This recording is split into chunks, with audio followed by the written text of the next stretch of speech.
people look forward to what to do and they look around themselves for help when we're faced by the same challenges, the only way forward is to stay united and to work for the success of ourselves. Good evening. Welcome to the Nigerian Pride, coming to you from the stables of Diaspora Radio International. I am your host, Lion Olusokunbi. Before anything at all, I want us to just go for a quick musical break and we'll be back to start off.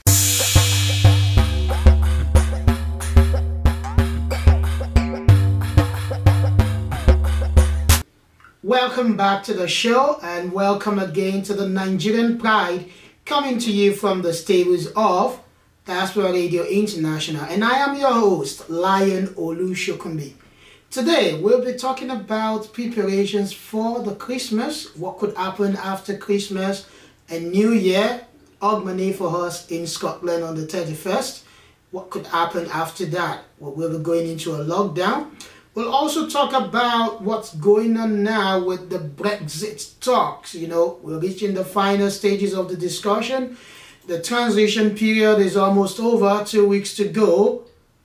Will there be a UK post-Brexit trade bill? Will it pass into law? We need to talk about that. And we'll also look at the death rate, the Scottish drug death rate, which has remained the highest in Europe again for another year. And we'll look at some of the news coming out of Nigeria as well, the aftermath of the by-elections in Lagos. Also, we'll look at the boys that were kidnapped and other stories. Stay tuned and let's get this going. If you want to be part of the program, you can send messages to us directly to 077-147-80421. If you're outside the UK, you just need to add +44 and then 77147-80421. You can reach us directly via the text message or even via WhatsApp. So let's get started and let's get rolling.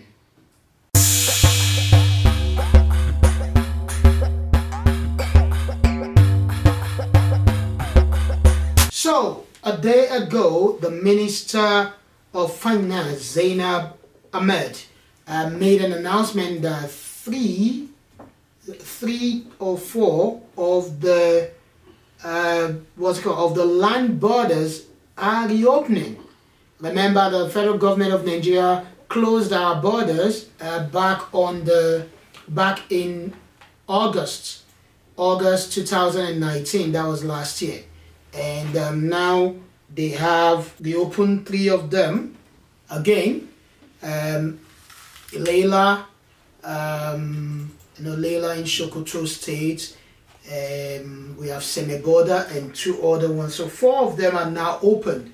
Now the question for me is, okay, why have we opened them, or why did we even close them in the first place? Saying that they wanted to stop something, they wanted to encourage homegrown products and things like that. But the truth of the matter is, did we achieve that? Did we achieve that? Or, is there anything we've seen in it? During that time, what have we seen? What we've witnessed during that time is that all of a sudden, Nigeria Republic became our supplier of finished petroleum products, like pet fuel and diesel, and all of a sudden there is a functional and effective refinery working in Niger Republic. So these are the things we need to talk about, we need to look at. And on the show today also we'll be having a guest. We'll be talking to a guest, and I believe if you've been following us up with the promo, we'll be talking to a food scientist who's got experience in both Nigeria and the UK, and she will be speaking to us later on. We'll have her on the show. We have her, as we always do, we have her introduce herself when we start that.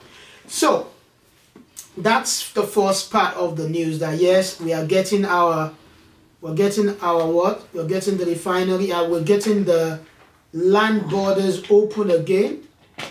We're getting them open again, and they are open now, and we'll see how that will affect the economy, if at all it has any impact on it. Another thing we've got is that some states have closed their schools because of the student kidnapping case that happened in Katsina, which Boko Haram has claimed that they were responsible for. Many boys were taken away, kidnapped, some escaped, some are still there. And you know what comes to the mind is that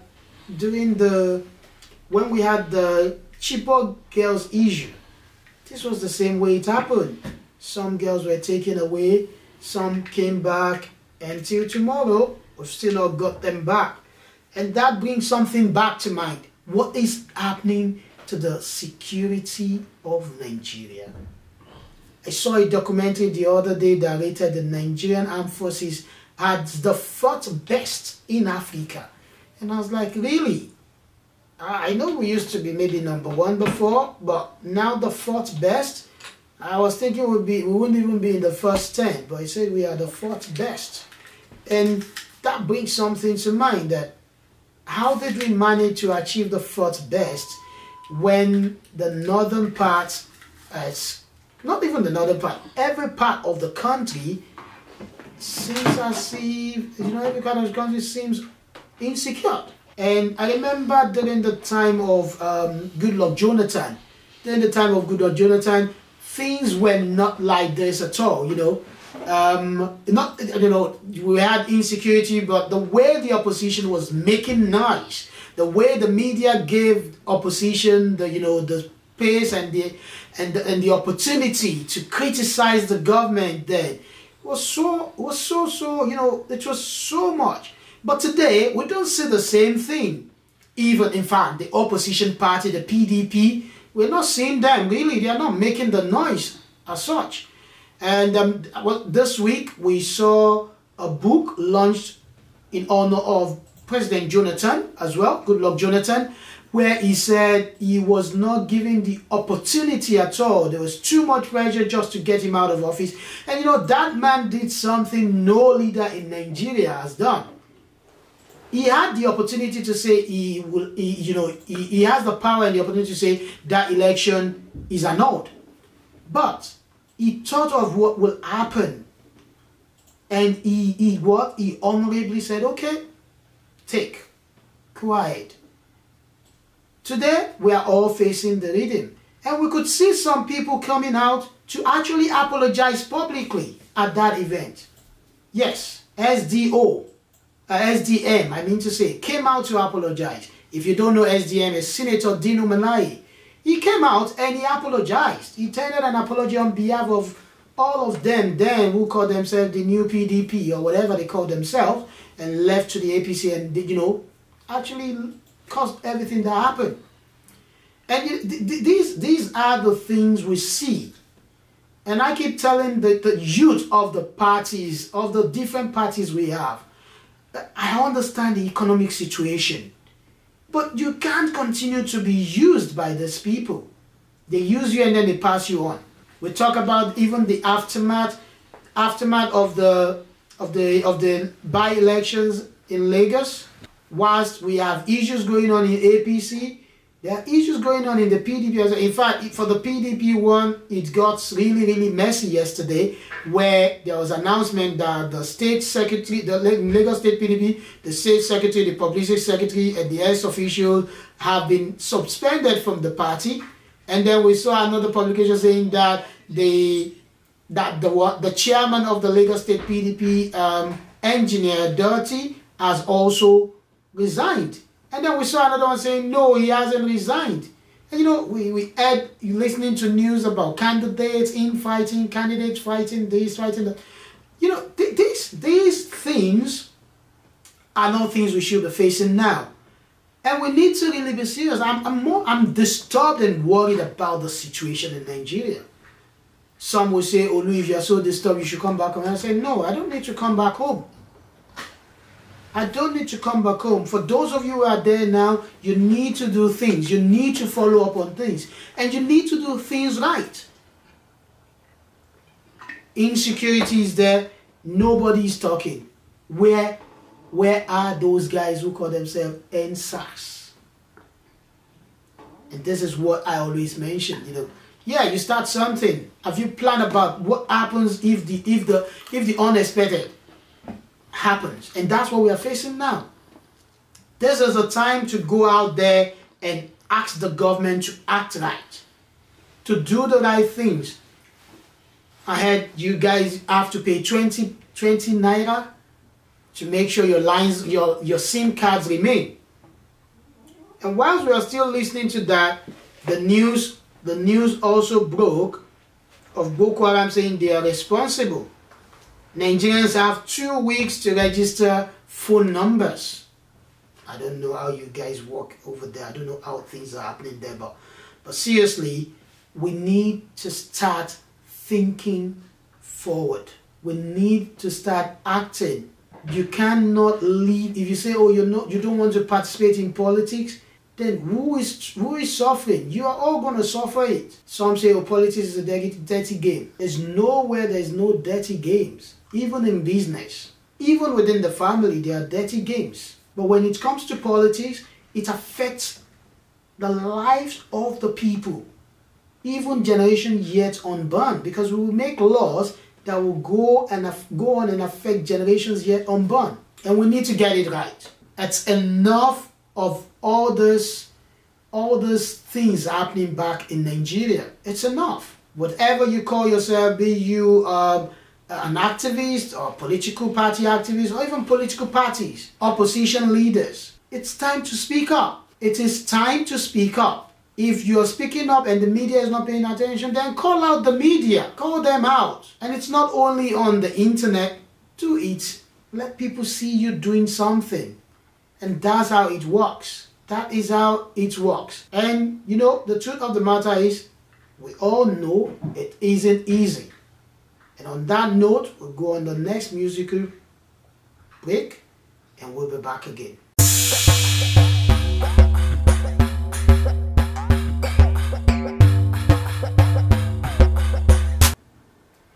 Welcome back, and that was P Square featuring J Martins, "E No Easy." Why did I play that song? I particularly played that song for many of us who try something, you fail and you give up, or you start blaming people, or you start trading abuses or insults. No, nobody said it was easy. You need to get up and try again. You need to get up and try again. Try again. Whether you're a politician, you contested for an election, you lost woefully, get up. Repackage yourself. Learn from it. What is it you've not done? What have you not done? Is it that you think you're popular and you're not that popular? Then get it done. You may be popular within your party and not popular amongst people. Remember, it's not your party members who will actually, it's not only the votes from your party members who will help you. You need the people. Or are you in a workplace, you're vying for promotion, at the end of the day you didn't get it? It doesn't mean that's the end. Try again. Don't give up. And that brings me to the issue we find ourselves in Scotland. Yes, we are in the news again. Scottish drug test rate has risen again. And in fact, the First Minister said it is indefensible. So Scotland's record on death, on drug death, is indefensible. That's what the government have said. And the Prime Minister has admitted, the First Minister has admitted this, and she said, yes, the government must do more to save people's lives. The number of deaths rose to a record 1,264 in 2019. That is double the number in 2014, and the worst rate in Europe. The worst rate in Europe. So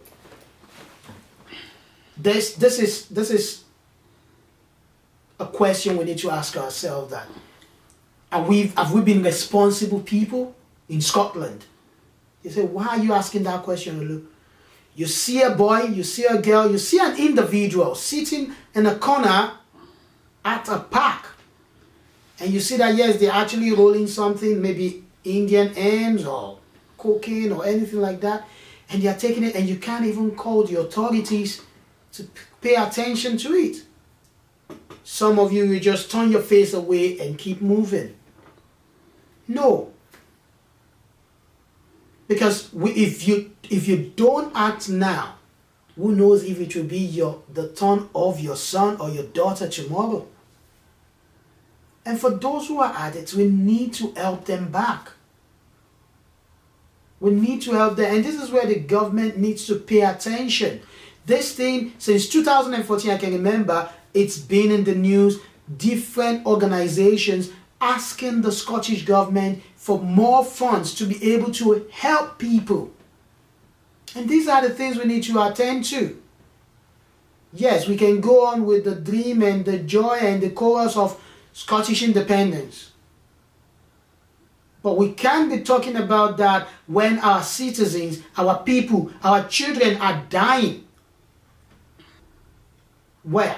Because of drugs, drug abuse, and we're not doing enough to help. Some of them, there are different situations that have led them to that. And the government needs to pay attention.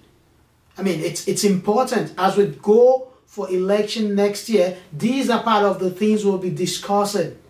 These are part of the things we'll be paying attention to. And you know, that's really important to us to look at. I mean, you know, these are the things people need to look at as well. Just before we go on the next musical break and we have our guest on, I'll quickly touch on the issue of COVID-19 in Scotland. Just 17 hours ago, the BBC reported that there are warnings now from family of 10-year-old treated in the ICU.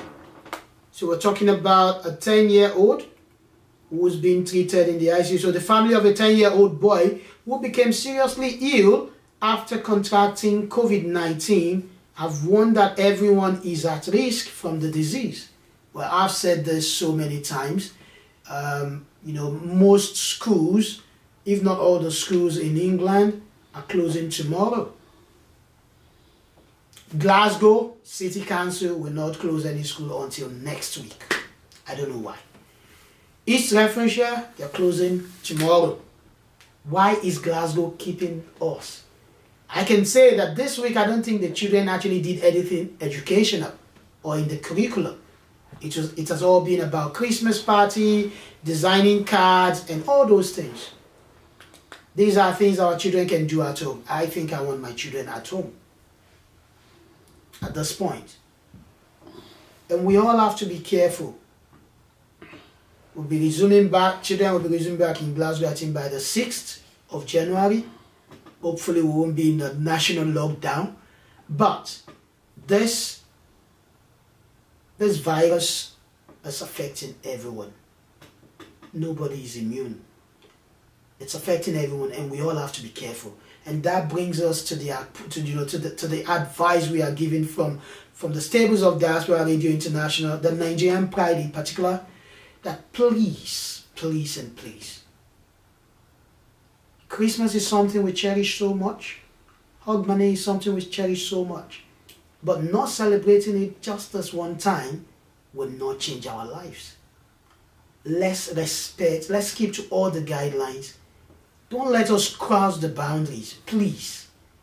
Let's be safe and let's get on with life.